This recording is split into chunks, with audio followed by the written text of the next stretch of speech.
Welcome to Streams of Income, hosted by best-selling author and entrepreneur Dr. David Powers, where we discuss streams of income, passive income, residual income, and even why there are dinosaurs and zombies in this intro. Fasten your seatbelts and get ready to dive in.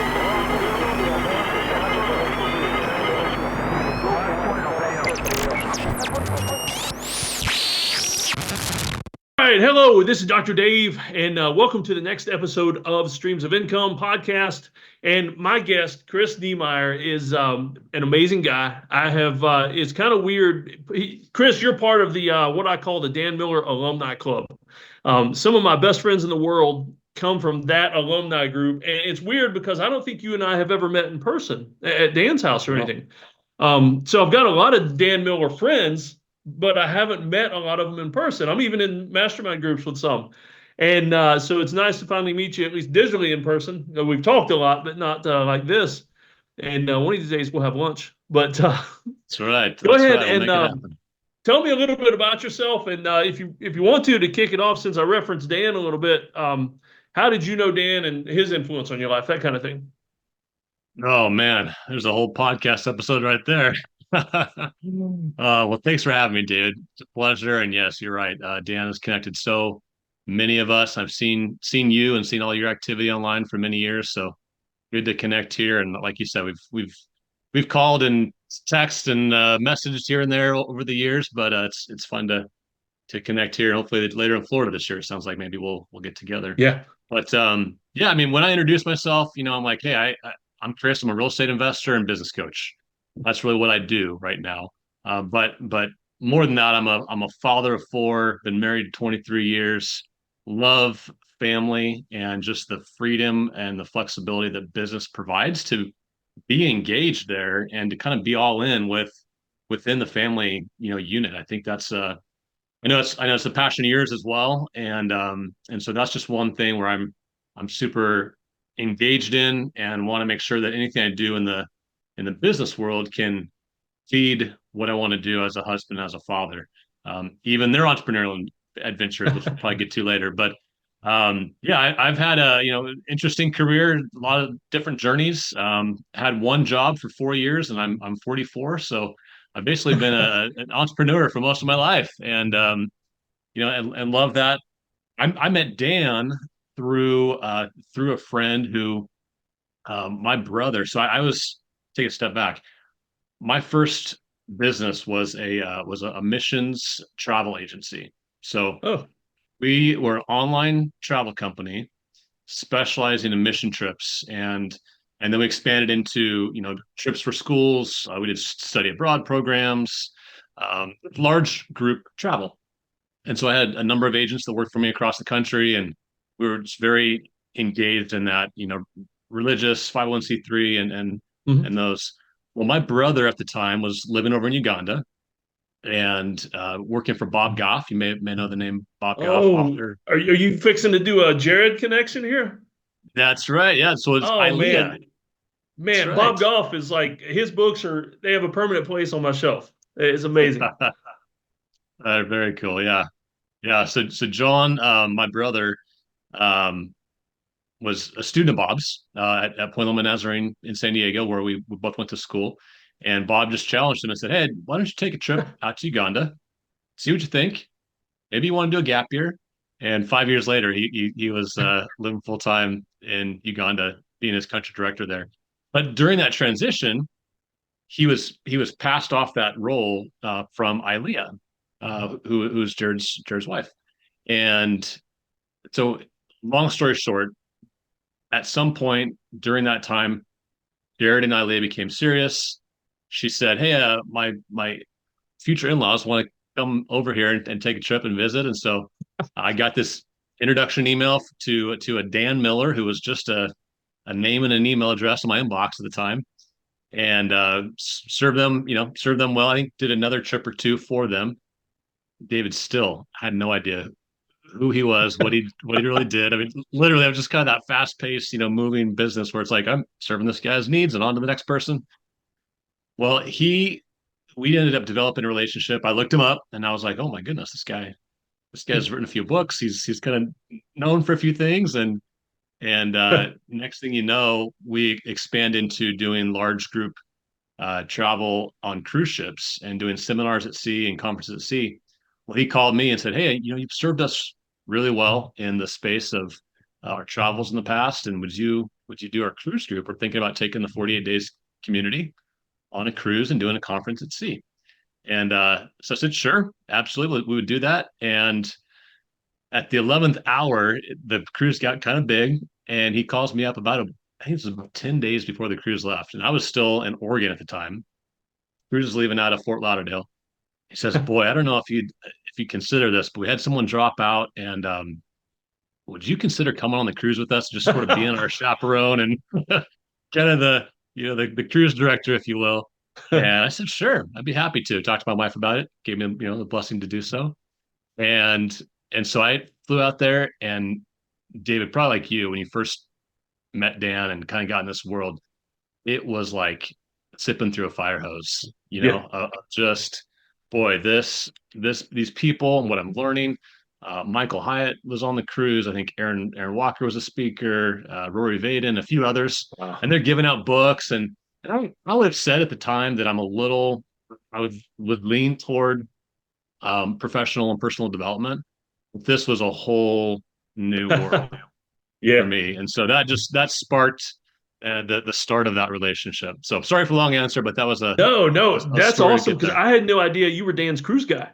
I Yeah, always wanted to go on one of those, and of course now, I mean, Dan's gone, and so that's not going to happen anymore. But man, so I would have finally gotten to meet you in person on a cruise. that's right. Well, we That's can a make cool it happen story. again.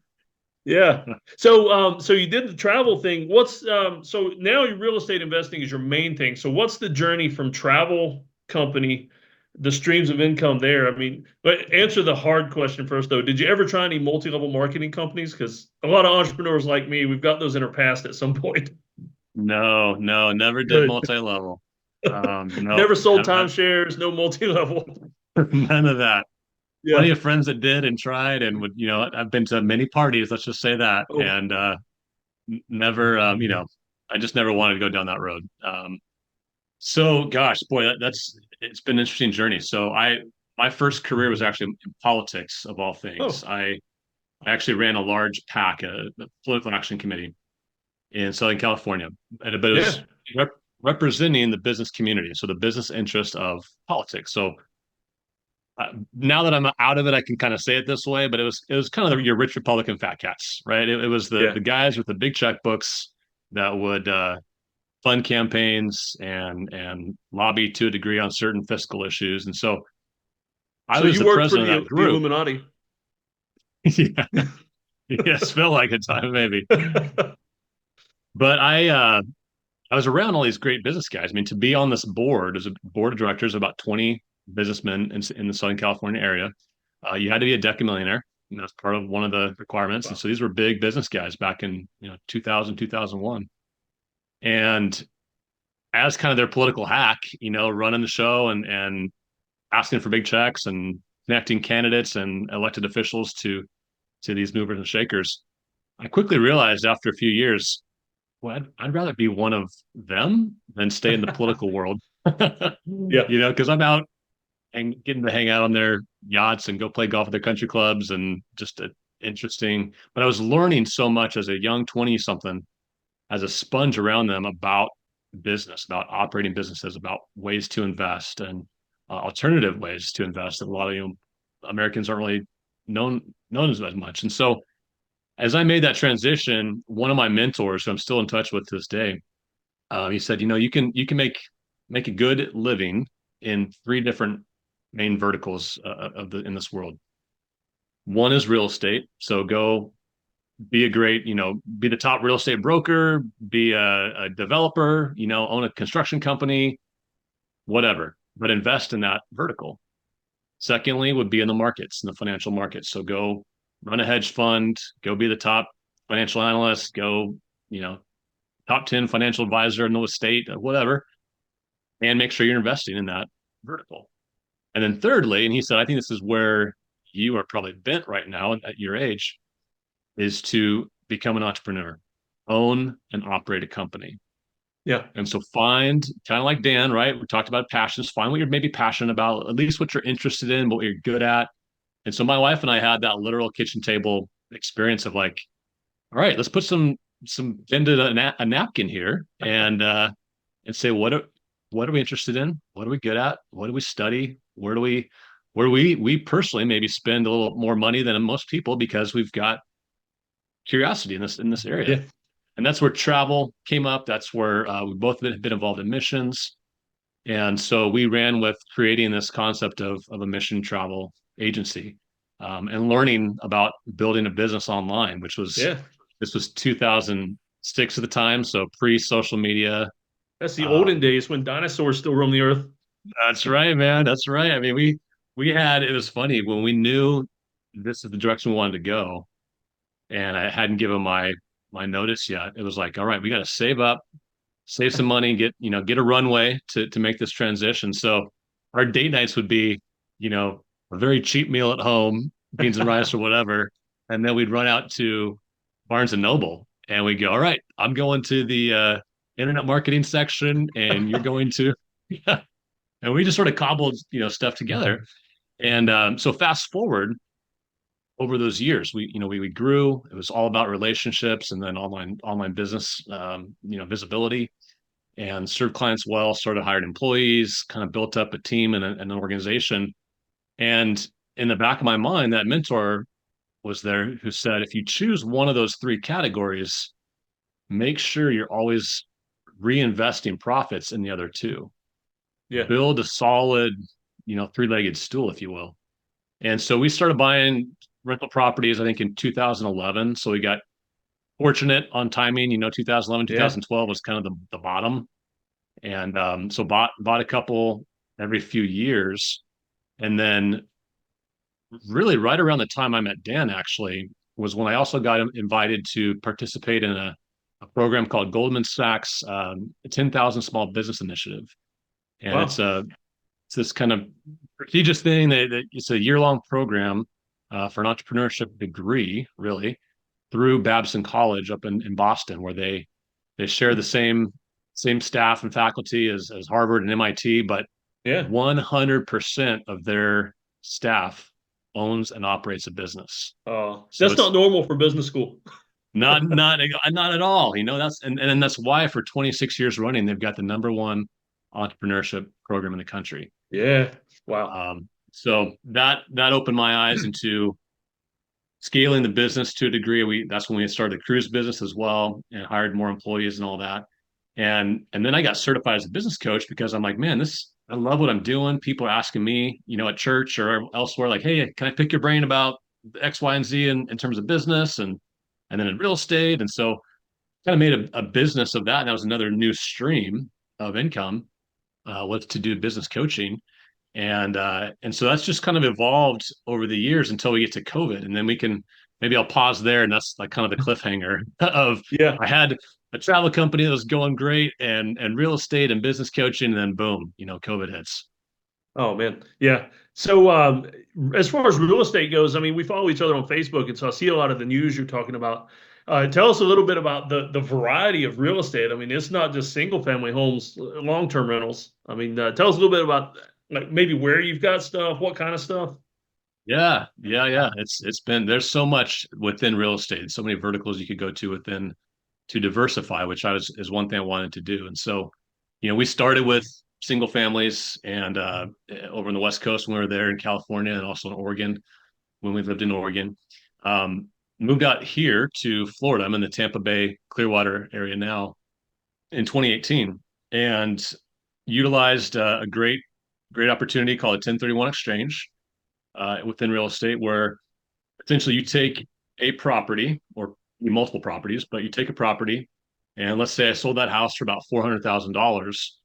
As long as I take all of that $400,000 and go buy at least $400,000 more, I don't get taxed on the profits. And so I went and I started reading about, out of state investing and the Midwest market and just the cash flow that was there, and depressed areas, depressed pricing. and was intrigued. And so I started buying real estate and making connections in Ohio and in Tennessee. And so we started buying single families, duplexes, a quadplex. We did short-term rentals, medium-term rentals, long-term rentals, Wow. and so just kind of built up a portfolio there. Started doing flips as well. Kind of got fortunate on the timing there in terms of buying. I've seen you and your kids all hands in on the flips. That's right. Yeah, man. I want to teach them how to, handle a hammer, and so that was kind of a cool thing too. And getting back to the family piece is that every other trip or so, I would take one of my kids on a trip with dad, and just say Yeah. we'd fly up to Ohio or Tennessee or wherever, and it was some great one-on-one time, and also just very practically saying, here's what dad does when I go on these Yeah. trips, and hey, bring a set of work clothes because we're gonna get dirty this time. you know Yeah. I have one fun story. There was We were renovating in an old historic district, and so you had to maintain on the exterior all the 1800s Mhm. doors and windows and all this stuff, and so the casings and really ornate doors. And so my son Noah, who I think was maybe 9 or 10 at the time, I brought him along and said, "No, this old front door, we're going to take off. It's got probably 6 layers of paint on it, and you're gonna sand this thing for hours, man." He was like, "Okay, that's what we're gonna do." And so he's just out there sanding and sanding, day one, day two. By the end of day two, the neighbor next door comes out, and he comes up and talks to Noah, asks him what he's doing, and then he approaches me and he said, "Hey, I'm so impressed, man. This kid's a hard worker. Can I borrow him? Can he do my front door?" And so sure enough, we talk. Noah came up with a price, and I lost an employee, but he gained a little business that day. And so your son basically started his own handyman business while he's working for you. That's right. That's right. At 10 years This old. feels like So a Mr. still, Miyagi story with the wax on, wax off. that's right. Absolutely, man. That was fun. Man, that's pretty awesome. And I mean, we homeschool like you guys do. And when I got speaking gigs, I would always take the boys would take turns, and I would take the long way. I never flew, always drove, and we'd turn a 14-hour trip into 2 weeks and hit up all Uh, the museums and battlefields and everything. And you're right. I mean, the okay. one-on-one time, my kids will probably remember it more later, but I remember it. I mean, the memories with my kids doing crazy things, and it's so worth it. Yeah, absolutely. They will remember that. They will remember that for the rest of their lives. I've Yeah. talked to so many people that, have seen those kind of things that we do, and they're like, "Man, I still remember when dad or mom took me on a business trip when I was a young kid," and Yeah. and just their eyes are open to a new experience. But to your point, it's really that one-on-one time that's precious. Oh yeah. Yeah, and seeing what dad does. I mean, so many kids, you ask them what their parents do for a living, and they're just like, I don't know. I'm in school all day, they're at work all day. I don't know what they do. And I would set my kids up at the back of the auditorium, and they would be my cameraman. That way I'd film my lectures, and they get to see dad doing his thing like as the expert. I mean, whether it's flipping a house, doing a speaking gig, whatever. I think it's amazing that kids actually see dad working and not just think that he's stuck in a cubicle all day, which to me, that would just be very sad. I'm with you. I agree, man. No, Yeah. that's So encouraging. that's real estate. And lately I've seen you posting about laundromats and car washes and stuff. Oh, and don't let me forget, I Yes. just saw you take a sip out of that cup. You got to tell me about the forge too. Oh yeah. Okay. Well, we'll do that too. So yeah. So Good I'm advertising on again the mug. diversifying. Diversifying in business, and again that mentor's advice is so key. If you can do it, whether you're in a job or you own a business, make sure that you take those profits and rotate them into other other areas. So real estate, in the finance world, and if you can, in the business world, operating businesses. I just heard it said recently, like you can become a millionaire within the real estate sector, but you'll become a decamillionaire operating companies. Oh, And so that was really a good aha moment. I've seen that to be true in my own life. Of yeah, you can kind of fast forward some stuff in terms of financial progress within the real estate sector. And there's a reason why 90% of millionaires own investment real estate. So that's a good causation, approach. But yeah, in terms of what I'm doing now, I think especially in some of the markets that I'm in and reading the data and looking at historic trends as well. Um, I don't see a lot of huge upside like I have the past couple of years on some of those properties. And so I do see opportunities to take some capital off the table and invest it into other opportunities. Right now, we've got, and the numbers kind of vary out there, but in the next 10 years, tens of millions of boomers are retiring. And the biggest segment of business owners are boomers. And Yeah. so they're retiring and they're looking at how can I sell a business? Can I sell my business? A lot of times, right now, they're not passing it on to a son or daughter, family. And so I'm looking at opportunities to buy into businesses and operating businesses where, as much as possible, keep myself off the org chart Mhm. and just be the investor. Yeah. That's a key in buy. That's a key in buying or selling any business. Keep yourself off the org chart as much as possible. Yeah. And so, yeah, anything I can do right now that also has real estate. So that's why I'm looking at self-storage facilities, car washes, and laundromats are kind of my top three. And Yeah. I've been pretty active in looking at and putting some offers in recently. That's pretty awesome. I mean, my dad, he's in his 70s and he's owned a construction business for like 40 years. And I grew up working in it. I still do a lot of the back end, like social media and stuff for him. And the thing Cool. is, though, that generation, the boomers, have his role there is the company. I mean, he can't Yeah. leave it because if he left it, who's going to be willing to work that much for that little pay other than the guy that started the company? And that generation, it's hard to step back for a lot of them. And basically, his company is unsellable because without him, it's not really a company. It's just trucks and tools. Yeah, yeah, and Yeah, you're that's right. pretty That's awesome. absolutely that's pretty standard right now. And especially a lot of those like home service type based businesses, Yeah, your constructions, your trades, subcontracting. A lot of times it is kind of not that it's a single operator, but he's really the one that's wearing all the hats. And yeah, you take that out, you really don't have much to buy.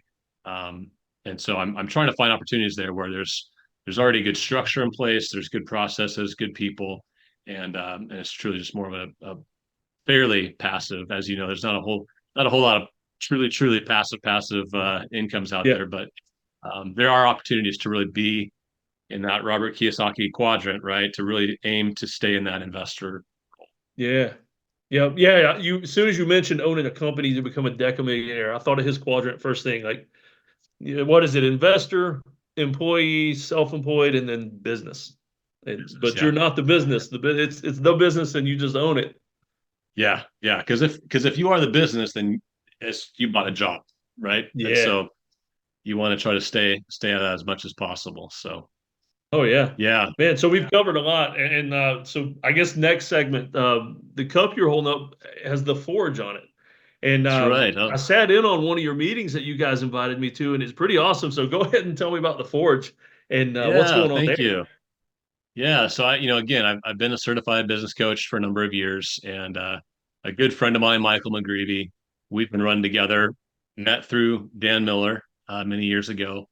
He's also an executive business coach, and we've just kind of had groups on the side over the years. And about 2 years ago, we decided, you know what? What if we were to just combine our business coaching skills, but tailor it toward, because this is what we found over the years is a lot of our conversation with executives, with business owners would center around something underneath the surface that was related to their family, whether it was their marriage, whether it was with the kids. And so we just said, you know what, let's create this group, and we named it the Forge, that focuses on four areas. So self first, self leadership, just like we hear about in the airplane, right? Your typical thing: take care of yourself first, and then help others. So it's that in yourself, your marriage, your family, and your business. And so we just have gathered businessmen and executives that are wanting to engage in that area, to lean into all four of those pillars at once. Because here's what we've found: you've maybe seen this too in worlds you're in and mastermind groups or business groups. Some do it really well in business, or some you can join a marketing mastermind, or you can join a dads only group. But David, you and I know, I mean, we are created by our creator as these beautiful and complex creatures that are so integrated in all those roles. And Yeah. so, yeah, you could be doing great in your little marketing group and great in this other group, but stuff is on fire over here. And so we wanted to create a safe space to talk about all those domains, because if you think about it, as a businessman, those are the hats you wear. You're a businessman, you're a husband, you're a daddy, right? And then you want to just lead yourself well in those areas to serve all those people, your clients, your marriage, your family. And so that's what we're Yeah. about. We do one-on-one online coaching. We do high-end mastermind. We've got another mastermind group that's online as well. So we're loving seeing kind of what is happening within guys' lives. Yeah. There's a movie that just came out, The Forge, by the Kendrick brothers. I Yeah, took the the Kindred family to see it Brothers. last weekend. Have you seen it yet? Yeah, what did you think? Man, if somebody were to make a movie that was basically nothing but an advertisement for your forge, it'd be that movie, because I mean it was all about business and family and personal responsibility, and it was an amazing movie. I think it was the Yeah, best movie from those guys yet, and they've had some good ones. Kindred Brothers are very good. Yeah, absolutely. Yeah. Yeah, we're still trying to find ways to connect and potentially have some kind of a collaboration there, because it seems Oh, like it was a good movie that landed well with the tailored audience, and just trying to find like what's the takeaway, what's the next step, yeah. what can I do to get involved in the to mentor some other kid, or to just be like you, David, mentor your own kids, Yeah. the role that we have in their lives. So yeah, it's a Yeah. good movie. Those guys need you. I mean, when they did the Fireproof, they had the Love Dare book, and they had all those small groups and everything. And the Forge, there are so many dads that are going to see this movie and be like me, and you're like trying to choke back tears while you're watching the movie, and you're questioning everything you've done, and you want to do better. So what's the next step? So when they leave the theater, they should just go straight to you guys, and that's the Yeah. next logical step. Yeah. Well, put a plug in for us. You're up there in Yeah. Georgia, right? Yeah, yeah. I mean, those guys, I've always wanted to just meet them and talk to them, but I mean, they're like high level now. But it would be an Yeah. amazing matchup for you guys. Yeah, So, absolutely. all right, let's see. So, cryptocurrency, are you still doing stuff with that? Oh yeah. Oh yeah. So been involved in crypto. That's right. We've talked a lot about crypto over the years Yeah. too. So So, yeah, I got involved with crypto in the Wild West DeFi a couple years ago with some projects and that went up and yeah. down, and Oh some yeah. of them, a lot of them, most of them rugged and stuff like that. And so now I'm kind of Okay. like a hodl, just a hold on for dear life mode with some stuff. And I'm in a few little projects like yield farming. So tell me what Yep. you're into, because you've Yep. probably been in it longer than me because of some of your connections and stuff. Yeah, well, I first bought some Bitcoin and Ethereum back in 2016. So Okay. just got in, was have always had 5 to 10% of my investable assets in quote unquote risky things, and so but I think there's a good risk reward symmetry there that you can pursue. So with that, I was also very conservative in terms of the money you put in, and I've learned this over the years. Whether you're looking at high flying stocks that could go up quick and down just as quick, Yeah. is to take your money off the table as soon as you can. And so when I jumped in, I think I don't know, I put like 10,000 or so dollars in, bought it, handful of Bitcoin, handful of actually several dozen Ethereum at the time. As soon as they doubled, I took my money off the table and I was like, all Yeah. right, house money, let's just let this thing ride, and but then over the years, and I still to this day, each week, I've dollar cost averaged for years. I just believe in the long term concept, especially of Bitcoin, with the scarcity and the really the if you look at that versus the dollar, right, in terms of inflation versus a fixed circulating supply, Yeah. there's a reason why it's gone up over time as it has.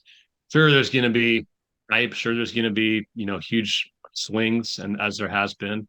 But so I'm still a huge believer in Bitcoin, Ethereum long term. I've got probably another half dozen or so that I like as well. Yeah. In crypto Yeah. I've got some space, and stable I've done some coins that are yield dollar farming. cost average that I feel like Bitcoin. I always think Bitcoin's going to be the foundation of the whole thing, but there's like Ethereum and a few others that I dollar cost average just because they're going to be there operating the system, and they keep going Yeah, up. I mean, for the most part. I absolutely. mean, there's swings, but the swing is generally always up. Yeah, yeah. Do you ever do any swing trading too? No, no, I haven't gotten Okay. into that yet. I've been watching it a little bit, been curious. Yeah. It's an if you can understand a little bit of the nuances of swing trades and kind of what to look for in terms of moving averages. As you know, in the crypto space, can be so volatile that if you can find a couple that you like and just sort of watch for a few weeks, few months, kind of see where the trends are, where your support and resistance can be. Those can be fun to play around with, throw a few $1,000 or whatever and just kind of watch 5-10% here and there and Yeah. do it again, just rinse and repeat. Oh yeah, yeah, and I get a lot of people ask me about crypto because being in that world, you think everybody knows about it, but I'll tell people I'm doing this and that, and they're never even heard of it, don't know how to do it. And, I Mm, always tell them it's always don't invest more money than money that you don't have to play with, because yeah. if you wake up tomorrow and it's still there, be happy. If it's Yep. not, Yep. it's crypto. That's right. That's Yep. right. Yeah. So Yeah. that's I fun. mean, that's why, and you probably saw this. I think we talked back in the day, but 20, so 2021, 2020, I got more engaged and continued buying more, was kind of a little more vocal too about it, Yep. especially Bitcoin. And then I started going to Bitcoin conferences, and a few of these. And there was one Bitcoin conference, I think it was May of 21. Um, I was just like, you know what? I'm going to just share a lot while I'm here. And just, Yeah. I was doing reels and lives and posting. I'd say I had so many people reach out and be like, man, how do I get started? Like, what should I start first? What should I open? And back to Dan Miller, right? He was always like, hey, if more than two people are asking about something, you've got an opportunity, you've got a business, right? Yeah. So I documented a ton of stuff and had a lot of pictures. And I came home and that next week I created a quick course, investing in cryptocurrency 101, put the course out there, very low price, sold, hundreds of them. And just Yeah. mainly to those people in my network that I knew and that were following what I did. But that's just a great way to like, as you probably have similar conversations with people. Hey, tell me about this. How do I get started? Where do I yield farm? Which account should I open? And Yeah. what to look for. Oh yeah, yeah, and it's fun. It's a fun world. I mean, just people are afraid of it, and I think that's one of the things that makes me enjoy it even more. Is just the Yeah. uniqueness of I'm making money doing nothing for the most part. Sometimes, I mean, when Bitcoin's hitting 70,000, and I look at my account and it's doubled, I mean that's a good feeling. That's right. That's Yep. right. How about you? So What are some fun new income streams you're working on? me, I am oh well, cryptocurrency related. A friend of mine, me and him are making NFTs, but they're utility NFTs. Like you Okay. remember how NFTs they just kind of exploded, and some people caught the idea, and it's like, okay, it's digital art, it's worth something. Everybody else is like, oh, I could just copy it. And then Gary Vaynerchuk got involved, and but we're making utility NFTs, and so we're selling those, and then we're using that Mm, money to invest in yield farms. And so mm. it's the NFTs actually got value, and you get paid passively every month. I mean, I'm not managing. I've partnered with a company that's managing the funds, and Yeah. so I'm doing the art for it though. Delving into AI art, and so now Okay. as people come to him to create programs for their groups, they're paying me to do the AI art for the NFTs, and so it's a fun Oh, income stream that was totally just a hobby thing. yeah. Yeah. Oh, that's great. Yeah. Harnessing your artistic passion too there. Yeah. Yeah. And of course, I mean, the whole podcasting thing, this is all new to me. Ryan Rieger, another mutual friend from the Dan Miller Alumni Club, That's right. this used to be his podcast and his brand. And so he moved on to Unleashed and handed me all the streams of income stuff. And so I'm taking this over and this will be probably within my first 20 podcasts ever that I've done. Okay. All right. Very Yep. cool. And Ryan told me I you think were on a very early episode of the original Streams of Income podcast. I was gonna say, yeah. So I've been on, yeah, very, very early on. Yeah. Yep. So it's neat In how that just fact, keeps rolling full around. Like, circle, yeah. full circle there. Funny is I Yep. met Ryan 20, I think it was 2017 or 16 or 17 in San Diego. We Yeah. were at the Social Media Marketing World Okay. conference. And in fact, it's just funny how these names keep up appearing right on this podcast. But so I was there with Dan Miller, Michael McGreevy and I jumped in the car to go visit Bob Goff at his office, and I'm we're like, really "Hey, jealous, Ryan, man. we just met. Yeah, just met Ryan. Like, you should come along." He's like, "Who's Bob Goff?" I remember getting Ryan's address and mailing him a copy of Bob Goff's Love Does book later that week. And Ryan's a great guy, absolutely. Yeah. So me and him are we're partners on some other businesses as well, like the passive income engines, that kind of thing. And so yeah, he's been great. And I got to know him through Kent Julian, who's also a mutual Oh, friend. that's Yeah. right. So it's amazing how this keeps going round and round. That's Yeah. true. So tell you what, tell me about your kids, and from the entrepreneur standpoint. I know I mean, your kids are not ones that are going to be lazy and sitting around the house playing video games all day, unless they're making income doing that. I can see them doing No, that, but what are your yeah. kids into for businesses and stuff? Yeah, they well, so we don't have any video games. None of them have a phone. We don't have devices, all those things. So we're old fashioned, Laura Ingalls Wilder like that. It's the But way to go. it is, I think, in this day and age, man. I think more and more I talk to parents are like, "How did you do that?" I wish I could take it back. But yeah, we've got so I got two boys, a 15 and a 13-year old, and then two girls that are almost 12 this month, and then 8 years old. The boys have done different, odd job kind of things. So they create a little business with flyer and send it around the neighborhood of doing pressure washing and raking leaves. We've got these, massive, massive 150-year-old oak trees in our neighborhood Yeah. all over the place. So there's it feels like never ending business opportunities there in the fall. So the money But is yeah, so falling from the trees. that's right. That's right. Yeah. So in fact, Jesse just this past week was out doing someone's pressure washing job and wants to get more into that. He took a little break because he's played soccer, stopped playing, went into roughing because he was like, you know what, I know the Yeah. game, I can get paid to do this. So he roughed a little bit, and then our other kids got pretty busy with traveling quite a bit for soccer. So we had a mutual friend who has a coffee shop bakery here in town. So he worked there for a little bit and is doing that plus a little bit of entrepreneurial stuff on the side. And then Noah, who is our 13-year-old, lives, breathes, eats soccer every day, all day. Okay. Is he the one that And has the podcast? so he has a podcast. That's right. Yep. And so years ago, I guess when he was 11, he started a podcast interviewing soccer players, professional Yeah. soccer players, and ex-soccer players and coaches, just about their journey, and trying to learn from them. And we really took it actually as the whole idea was started as a homeschool opportunity, as a project of saying, okay, this kid still to this day really does not love writing, but Yeah. he is an oral communicator. He's an oral processor. And so he said, you know what, let's take that and then take the passion that he has of soccer and create that as his communications, his Yeah. language, right, if you will. And so he just started reaching out to people. We had a couple of friends that were able to help him out, early on, and so he just interviews pro soccer players.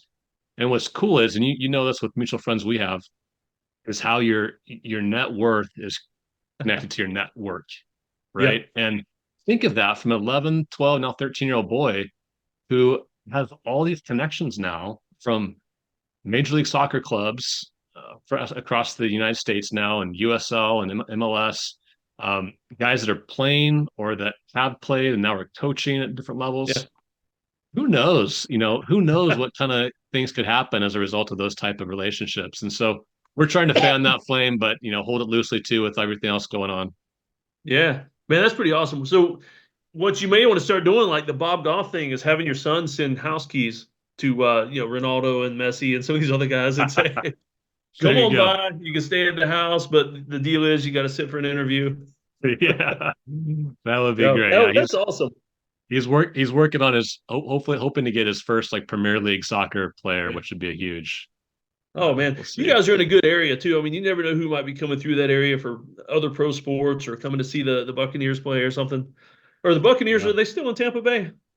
they are. Oh yeah, yeah. They didn't leave when Tom Brady left. They're still here. Yeah.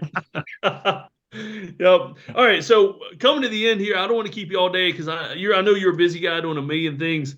So the final question I always like to ask everybody is, if you had to drop all your streams of income but one, and you knew that this is the one that you could be happy doing it the rest of your life. Money's not really an issue. It's just you know that the rest of your life you could do this without getting bored and hating it. It could even be a new stream of income that you haven't done yet. What would it be? What would be your dream stream of income? Dream stream. It would be real estate. It would be. Yeah. I think there's just so much potential with it, and there's so many varieties within real estate that I don't think I would ever get bored. And I like the fact that there's so much to it between you can operate a business within the real estate side and kind of taking some of my past skills within just operating businesses. Yeah. Not just as a single family rental but there's so much else inside the commercial space and others. But what it does too, for a lot of people don't think about this, what it does for your taxes is huge. And so any Yeah. kind of thing when we're talking about income, like you can make a lot of money, but guess what? The government wants a lot of that money. And so Oh, how yeah. can you operate efficiently? And real estate does that very well by what you can do through depreciation, by 1031 exchanges and such. And so there's just so much potential, I think, long term with real estate to stay in that. And it's why I think who was it? Will Rogers said, don't wait to buy real estate and wait. Yeah. Yeah. And I always try to convince people. They ask me to list all my streams sometimes. And to me, tax deductions are a passive income stream because it's not so much something you have to do. It's what you do along the way. And all of a sudden you get all these deductions and credits. And it's just, I That's a good consider it a point. stream because it's an amazing way to save money and to keep more in It your pocket. is. Yeah, You know, it and the is. more we keep in our pocket, the more we give to church, the more we give to people and serve others with. I mean, it's an amazing thing. Yeah. Well, Very Chris, good. Yeah. thanks for Good being point. with us. And so what would you say is the main gateway if people want to experience all things Chris Niemeyer, see what you're doing, maybe find that cryptocurrency course, anything? What's the best way to get in touch with you? Yeah, it's just my name is my website. So Chris Niemeyer, CHRIS, Niemeyer's NIEMEYER.com. You can find me the same way on Instagram and LinkedIn as well. But yeah, I've got ways to connect, and yeah, I do have some freebies and some downloads and things like that. You can connect with me there. All right, so everybody check him out there. And one thing I forgot to mention, the last thing is before we started recording, you and I actually talked about a real estate crypto convergence in a way with some of the title searches and stuff. So I'm just going to leave that as a teaser. If people want to know more about that, y'all need to get in touch with Chris. And I'll put his link in the show notes and everything. And Chris, I want to thank you for joining us, man. And I also commend you on that awesome quote behind you, the Teddy Roosevelt "Man in the Arena" poster. That's pretty cool. I love it. David, thank you, man. Appreciate the time being here. Great conversation. Yeah, thanks. Hey, guess what? The podcast is over, but I wanted to tell you about something real quick. I just published another book. My latest one is called Please Don't Take Me to the Train Station. It's a completely unofficial and unauthorized guide to doing business the Yellowstone way. So if you're a fan of Yellowstone, if you're a fan of, cowboy stuff, you need this book. Basically, I break it down and I take stories from the show and things like that. And every section is about a different business principle. Like right here, I just opened it to understanding valuation. In other words, what your company's worth, what your business is worth. The other page here is diversifying your investments. And I use examples from all the different shows, 1923, 1883, and of course the flagship show, Yellowstone, to give you all kinds of business principles and lots of things you can do, other than just burying your competition, literally, if you've seen the show. I'm going to teach you real business principles based on lessons from the show. So get a copy. I'll put a link in the show notes for you. I think you'll enjoy it. If you're a fan of the show or Cowboys or anything like that, I think you'll like it. All right. Y'all take care. This is Dave signing out.